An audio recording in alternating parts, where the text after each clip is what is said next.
नमस्ते प्रणाम। हम आप सबके छोट भाई बेटा राकेश चंचल देवरिया वाला। और आज हमनी के शूटिंग करते हैं जाएगो विराट भैया के गाना के। वो गाना बहुत बेहतरीन बा और वो लोग गाना के एथी सुनी लो और ज़्यादा से ज़्यादा प्यार दुलार दिलो। और साथे बड़े मनीष भाई जौन की हमनी के गार्जियन हुवन और हमनी के सिखाओ खावे। और श्यामू भाई बने कि जौन की डांस सिखावे और हमनी के ये लो सिखाओ तड़ लो और थोड़ा बहुत मदद कर तड़ लो। तो रुआ लो से रिक्वेस्ट बा कि रुआ लो भी मदद कर लो हमनी के। और ये वीडियो के देखी लो और विराट भाई के गाना होता है प्यार दुलार दिलो। और कमरा चैनल पाओ तो विराट भैया बोल टीटी बा फिल्म से आवता। सबसे पहले तो देखे वाला जितना भी भोजपुरी के गार्जियन बानी सब है, हमारा तरफ से प्रणाम बा, हमारा टीम की तरफ से प्रणाम बाटे। और गाना बाटे क्रिस का गाना सुनेगा तो ये गाना के आप लोग ढेर सारा दुलार प्यार दी। वीडियो बहुत ही जल्दी आप सबके बीच आवे वाला बाटे। वीडियो बनावे कोई के दिल ना दिया।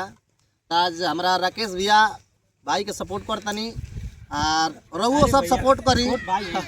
जितना लोग देखा था सबके हम हाथ जोड़ के विनती करब। अरे श्यामू भाई बाने हमारा, अमरजीत भाई पीछे हमारा, अंगद भाई कैमरा के सेटअप करतनी, रवि भाई पूरा टीम आज जुटल बानी हमनी के।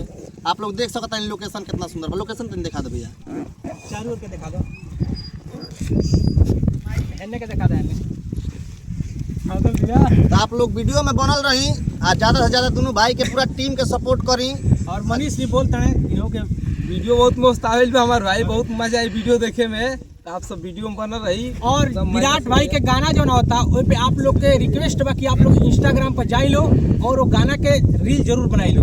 और रील बना के कोलिब्रेशन इन्हों के लिए करी लो। और हमारियो लगे राकेश चंचल देवरिया वाला के नाम से इंस्टाग्राम बा, आप लोग कोलिब्रेशन करी लो। कॉमेडी वीडियो देखे के बाद हमारी चैनल के फॉलो कर लो ज्यादा से ज्यादा। बहुत ही मस्त हंसते रहो और हम हंसाते रहो, एकदम मस्त।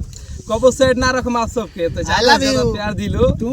डांस देखे के ओह माय गॉड, अभी हमारा भौकाल डांस देखे के बाद हमारे चैनल को सब्सक्राइब करिए और फॉलो कीजिए। फॉलो नहीं।